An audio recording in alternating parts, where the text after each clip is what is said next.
Ladies and gentlemen, my name is Rodrigo Barro and welcome to the news show where we report on how far humans will go to make money. Before we start, comment below on how far you or someone you know has gone to get their hands on money. Tell me about the chaos. I want to know. I will list the news items here and then hand it over to our guests Elon Musk and Mark Zuckerberg, who will lead today's reports. Let's go! News item number 1. Elon Musk's xAI is looking investors in the Middle East. xAI is in initial talks with major investors from Qatar and Saudi Arabia to boost its valuation, expand its operations, and make even more money. News item number 2, a donation of $1 million to Donald Trump's inaugural fund. Meta, Zuckerberg's company, contributed $1 billion to the inaugural fund of elected President Donald Trump, signaling an attempt to rebuild relations with the new administration. Marquinho is no fool. Don't forget to like and share the link to this video in your WhatsApp and Telegram groups so that the people you care about can stay updated on this topic. Agreed. Let's continue. Now I'll pass the word to our guest, Elon Musk. Are you listening, Musk? I am. Rodrigo, leave it to me. Let's talk about a billionaire who decided to make some deals in the Middle East. No, it's not about booking a hotel or anything like that, though a 7-star resort is never a bad idea. The idea is to raise a good amount for xAI, new artificial intelligence startup. Want to know who's on the other end of the line? Keep watching and I'll explain shortly. Here I am, Elon Musk, trying to double the value of xAI to about $45 billion. To do this, I'm in touch with some of the biggest funds in the Middle East, the Qatar Investment Authority, and the Saudi Sovereign Fund, the Public Investment Fund. These groups are already old acquaintances of mine. After all, folks from Qatar helped me with the acquisition of Twitter, or rather, X as I prefer to call it. I think they like my let's see what happens style, or maybe it's just the charm of technology. You might be wondering, but Elon, what about that issue in 2018 with the Saudis when you tried to take Tesla private? That's right, we had some friction then. Let's say I was a bit too optimistic, but time passes.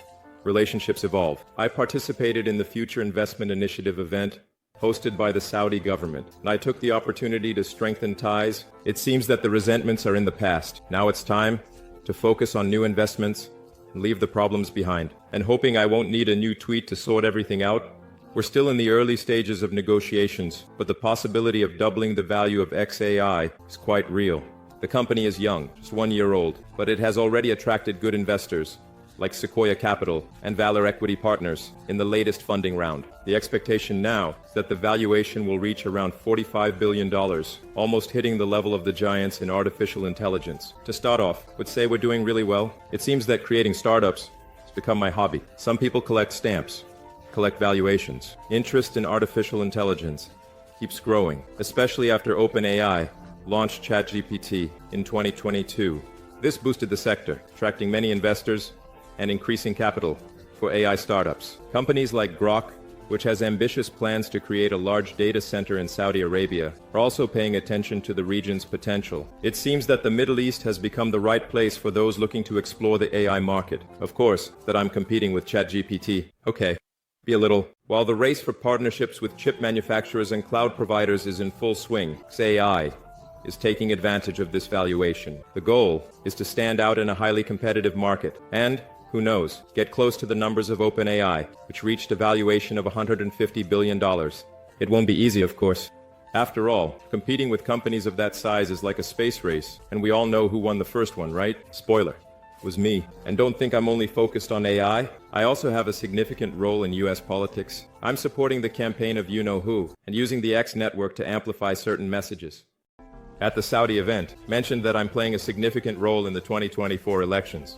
But let's face it, it's nothing I'm not already used to. I've piloted rockets, electric car companies, social networks. Why not lend a hand in politics too? I would say that politics is almost as complicated as rockets, just with more tweets. Now, getting back to my goal of doubling the value of xAI, do you think those Middle Eastern investors will jump on board with me? I'll leave the question hanging.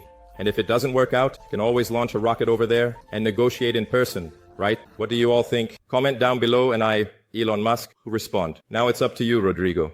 Guys, now let's move on to news number 2. A donation of $1 million to Donald Trump's inaugural fund. Meta, Mark Zuckerberg's company contributed $1 million to the inaugural fund of elected President Donald Trump, signaling an attempt to rebuild relations with the new administration. I now pass the word to our guest, Mark Zuckerberg. Are you listening, Mark? I am, Rodrigo. Leave it to me. Look, I have a story that's practically a soap opera. I'm going to give you a spoiler. Remember Trump? That's right. I decided to give him a little help at the inauguration ceremony. Sit tight, here comes the story. As the CEO of Facebook and Instagram, I, Mark Zuckerberg, have found myself in some controversies with Trump over the years. But this time, I decided to smooth things over and donated nothing less than $1 million to the fund that finances his inauguration party as elected president. I didn't do this for Biden or for Trump's first inauguration in 2016.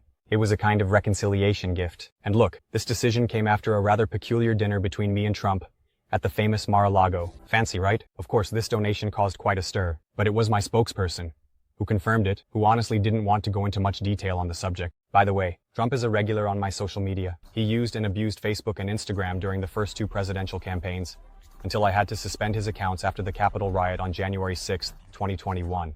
It was a tough decision, but at that time, it was better to be safe than sorry. After a little while, 2023, I returned the accounts to him. But of course, Trump didn't take it lightly. He called me the enemy of the people, said I should be in jail. Yeah, he even joked that I messed up the elections. Trump being Trump, right? But look how interesting. Even with all that, I decided to praise his courage for dealing with complicated situations. And I made sure to call him to apologize for some past blunders. Want to know more? In 2016, Trump's campaign stirred controversy with the way it used Facebook's tools to raise money and do targeted advertising. I'm not going to lie, gave me a headache. And it didn't stop there. When my wife Priscilla Chan and I donated over $400 million to help with the 2020 elections during the pandemic, Trump and his supporters said it was a conspiracy against him. It ended up turning into a mess that led many states to ban this type of donation. Now, with this donation for Trump's inauguration, a lot of people thought I was switching sides. But what can I say? The world is complex, and like any good host, sometimes I need to make a few concessions to keep the party going. Are you curious to know what Trump's next move will be, or what I'm going to come up with? Stay right here, and I promise to keep you updated. What do you all think? Comment down below, and I, Mark Zuckerberg, will respond. Ladies and gentlemen, this video doesn't end here. It continues with us chatting in the comments. If you find this video interesting, like it, share it, and subscribe.